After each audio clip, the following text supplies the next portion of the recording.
প্রতিটি শিশু, প্রতিটি প্রবীণ, প্রতিটি মায়ের এবং প্রতিটি পশ্চিমবঙ্গের দরিদ্র পরিবারের জীবন এবং স্বাস্থ্যের সাথে জড়িত।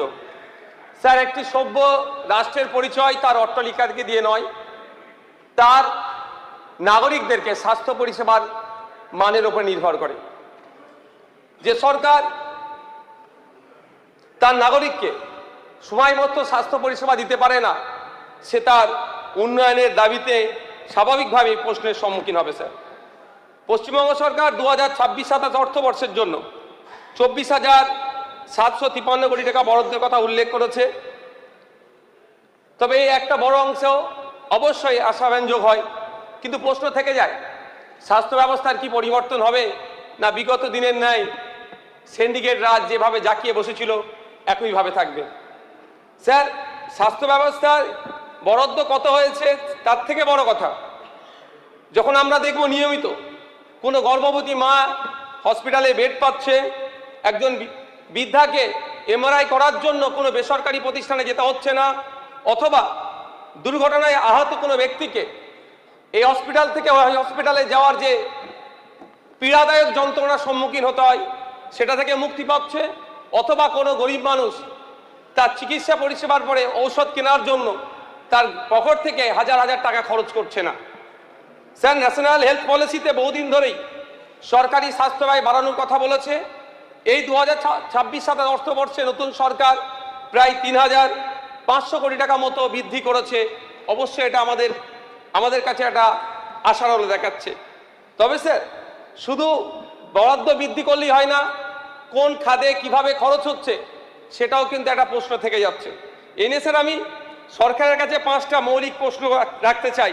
প্রথম প্রশ্ন, এই বাজেটে চিকিৎসক, নার্স, স্বাস্থ্যকর্মী যে শূন্য পদ আছে তার পূরণের জন্য নির্দিষ্ট কর্মপরিকল্পনা কোথায়?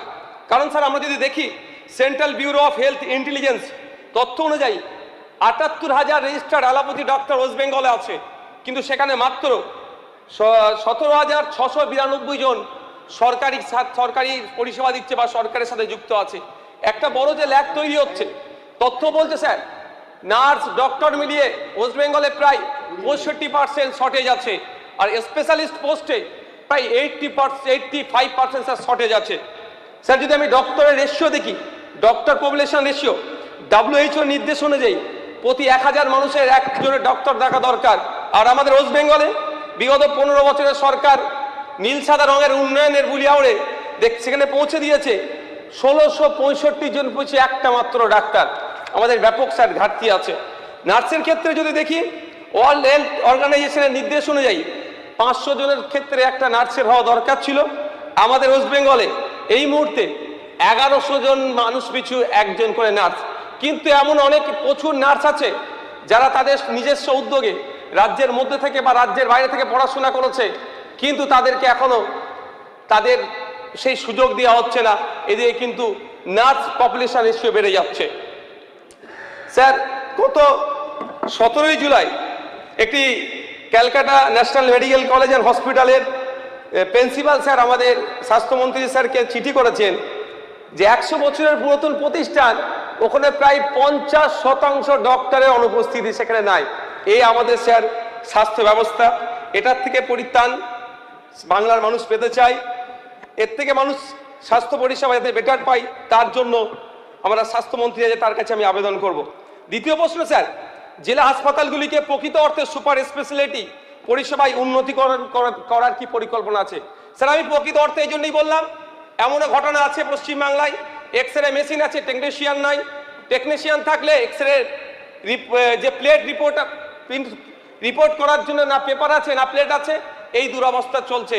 আমাদের সেক্ষেত্রে আমরা আশা করব যে এই সমস্যা থেকে আমরা পরিত্রাণ পাবো।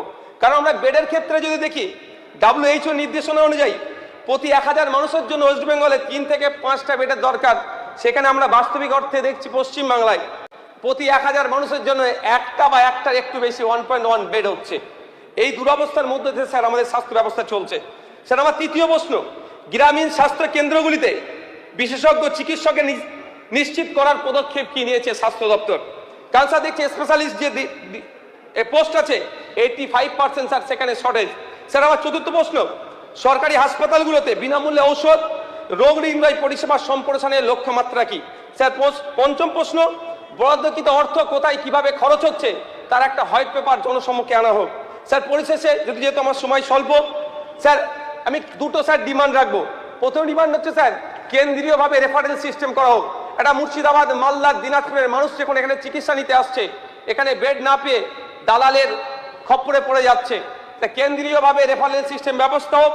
এবং সাথে সাথে আমরা যারা বিধায়ক আছি, আমাদের পরিবারের চিকিৎসা পরিষেবা নেওয়ার জন্য আমরা বেসরকারি উদ্যোগে যাই, এটা আমাদের বন্ধ করা দরকার। কারণ এই ধরনের রিপোর্ট দেখা গিয়েছে বিগত 17তম বিধানসভায় একটি বিধায়ক তার স্ত্রীর সন্তান হয়েছিল, তার সন্তান প্রসবের খরচ 6 লক্ষ টাকা দেখিয়েছিল, পেপার পত্রিকা এসেছিল। তাই আমি আশা করব যে সরকারি উদ্যোগে আমরা বিধায়ক, আমরা যদি সরকারি পরিষেবা থেকে দূরে থাকি, তাহলে আমাদেরকে যারা পাঠিয়েছে, জনপ্রতিনিধি হিসাবে পাঠিয়েছে, আমাদের ভোটার জনগণ তাহলে সরকারি পরিষেবামুখী কিভাবে হবে? তাই এই বিষয়টি থাকবে স্যার। আর একটা কথা, যে আমাদের বাড়ির মেয়ে, আমাদের বাড়ি কন্যা, স্বাস্থ্যমন্ত্রীকে আমি বলবো আপনি এটা স্পেশাল আরো উদ্যোগ নিন। অভয়াকে যেভাবে তার প্রতিষ্ঠানের মধ্যে ডিউটিরত অবস্থায় তাকে খুন করেছে, যারা যারা যুক্ত, একটা হলো ছাড় পাই, দ্রুততার সাথে শর্ট টাইমে আমাদের বাড়ির কন্যা অভয়ের বিচারের ব্যবস্থাও আমাদের স্বাস্থ্য দপ্তর উদ্যোগ নেবে, এই আশা আমি করবো। ধন্যবাদ স্যার।